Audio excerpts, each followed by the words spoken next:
Hey, this is Evan Woodbery with GVX and Knoxville News Sentinel. I'm with Mike Strange, and we're doing double coverage, which is our video installment, which we tackle the issues of the week in football. And really, there's one issue this week, and probably for the rest of this summer. We were going to talk about quarterbacks anyway, but the recent news involving Riley Ferguson kind of brings it to the forefront. The four-man battle for quarterback is now down to 3, and realistically, I think Justin Worley had a little bit of a lead to begin with, and now I think you have to kind of bump him up even higher as we're looking at 2014. Yeah, I always thought Justin Worley would be the guy to start the 2014 season, and if anybody left, I think we were surprised nobody left really after the season when you've got 4 guys, and if you thought anybody did, it would have been Nathan Peterman. Mm-hmm. Yeah, and that's why I think I was caught by surprise. I think coaches were caught by surprise. Riley basically went home to the Charlotte, North Carolina area over that break between the 2 summer sessions, and then called up the coaching staff and said he wasn't coming back. There's some speculation that he might go to UNC Charlotte, which is starting up a football program. His brother goes there. That would make sense geographically, and would give him a chance to go down a level and play immediately. But this is a guy who had a legitimate shot at being the starter. I mean, I think he was given a fair shot last year and this year. I don't think anyone had declared the race over just yet. It seems kind of a curious move in that sense, not really sticking around to see if he can win the job. Yeah, he certainly probably knew more about the situation than we do. He's at practice every day. He's in the meeting rooms. He literally sees the writing on the wall, probably, that we're not allowed to see. So obviously he felt that the stage was not set for him to be the quarterback next fall.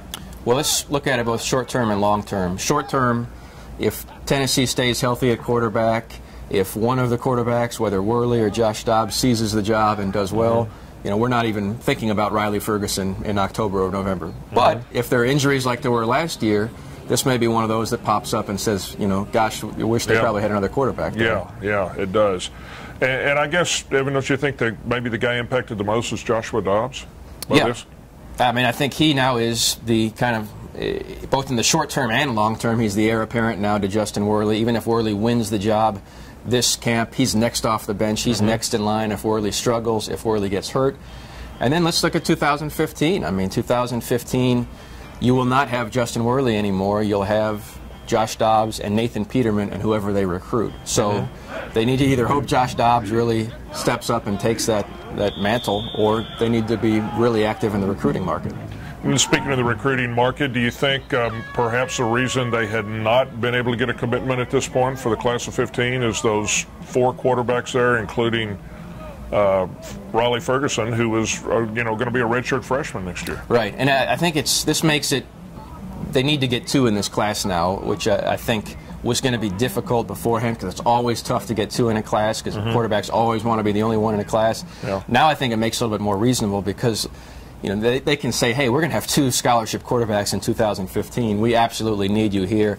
I think this will help in a strange way in recruiting. And then it can more legitimately promise the prospect of immediate playing time, too, because there are only two other guys in front of them.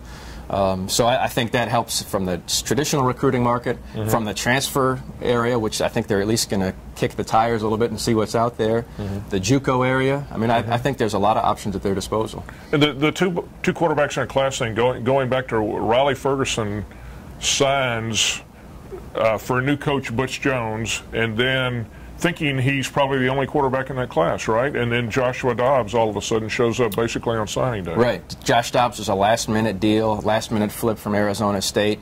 And I think in retrospect, Tennessee's staff really liked Riley Ferguson, but they were concerned about maybe some of the baggage. They were concerned about his longevity, whether he was going to stick around. And they didn't have those concerns with Josh Dobbs, who was, great in academics and, more of a stable, kind of traditional suburban style quarterback, and I think that's one of the reasons they wanted a second quarterback, just in case this did happen. So, I mean, that's where Tennessee stands right now. Like we said, maybe this is something we're talking about in October. Maybe we're not. Maybe not. Maybe we've forgotten Riley Ferguson's name by then. But for this week in May, it's been certainly the story that we've been talking about most. And you can continue to read all our coverage about Riley Ferguson and everything around the Vols on GoVolsExtra.com.